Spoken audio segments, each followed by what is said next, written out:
আজ ভারতের লোকসভাতে একটি ঐতিহাসিক বিল পাশ হয়ে গেল। মাননীয় নরেন্দ্র মোদীর নেতৃত্বে এনডিএ সরকার বাংলাদেশ, পাকিস্তান এবং আফগানিস্তান থেকে আগত সংখ্যালঘু যারা, বিশেষ করে হিন্দু সমাজ যারা বহু আশা নিয়ে ভারতবর্ষের সম্মান এবং সুরক্ষা পায় বলে এসেছে, তাদের নাগরিকত্ব দেওয়ার সিদ্ধান্ত নিয়েছেন। দেশ ভাগের সময় তৎকালীন প্রধানমন্ত্রী পণ্ডিত নেহরু বলেছিলেন, পাকিস্তান সেখানে যারা উদ্বাস্তু বা সেখানে যারা সংখ্যালঘু থেকে গেলেন হিন্দু, তাদের জন্য আমরা এপারে আছি, যখন বলবেন তখন তাদের জন্য আমরা আওয়াজ দেব, তাদের সুরক্ষার ব্যবস্থা করব।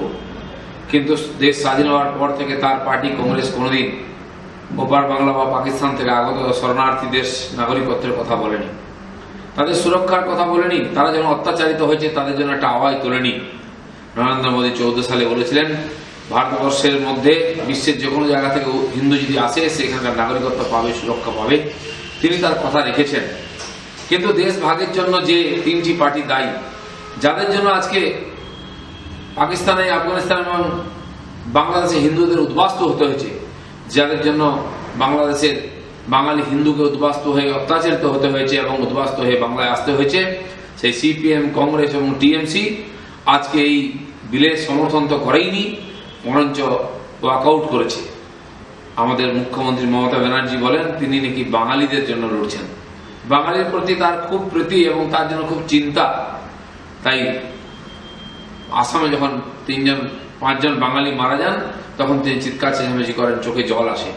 কিন্তু লক্ষ লক্ষ হিন্দু বাঙালি যেন তার কোনো চিন্তা নেই, কেন হিন্দু বাঙালিরা কি বাঙালি নয়? যে মুসলমানদের জন্য তার বুক ফেটে যাচ্ছে, বাংলাদেশ এবং পাকিস্তান এবং আফগানিস্তান, তাদেরকে কিন্তু ইসলামিক কান্ট্রি ঘোষণা করেছে। ওখানে কিন্তু মুসলিম ধর্মাবলম্বীদের উপর কোনো অত্যাচার হয় না, তাদের দেশ ছেড়ে চলে আসার কোনো দরকার হয়নি। কিন্তু বিশেষ উদ্দেশ্যে তারা ভারতবর্ষে অনুপ্রবেশ করেছেন, তাই তাদের আমরা সিটিজেনশিপ দিতে পারি না।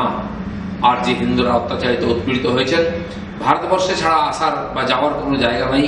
তাই ভারতের এটা দায়িত্ব, তাদেরকে এই ভারতবর্ষে নাগরিকত্ব দিতে হবে, তাদের সম্মান সুরক্ষা দিতে হবে, তারা যেন এই ভারতবর্ষের সম্মানের সঙ্গে বাঁচতে পারে। সেই কাজে একে নিশ্চিন্ত করেছেন নরেন্দ্র মোদী সরকার, তাই তাকে শত শত ধন্যবাদ।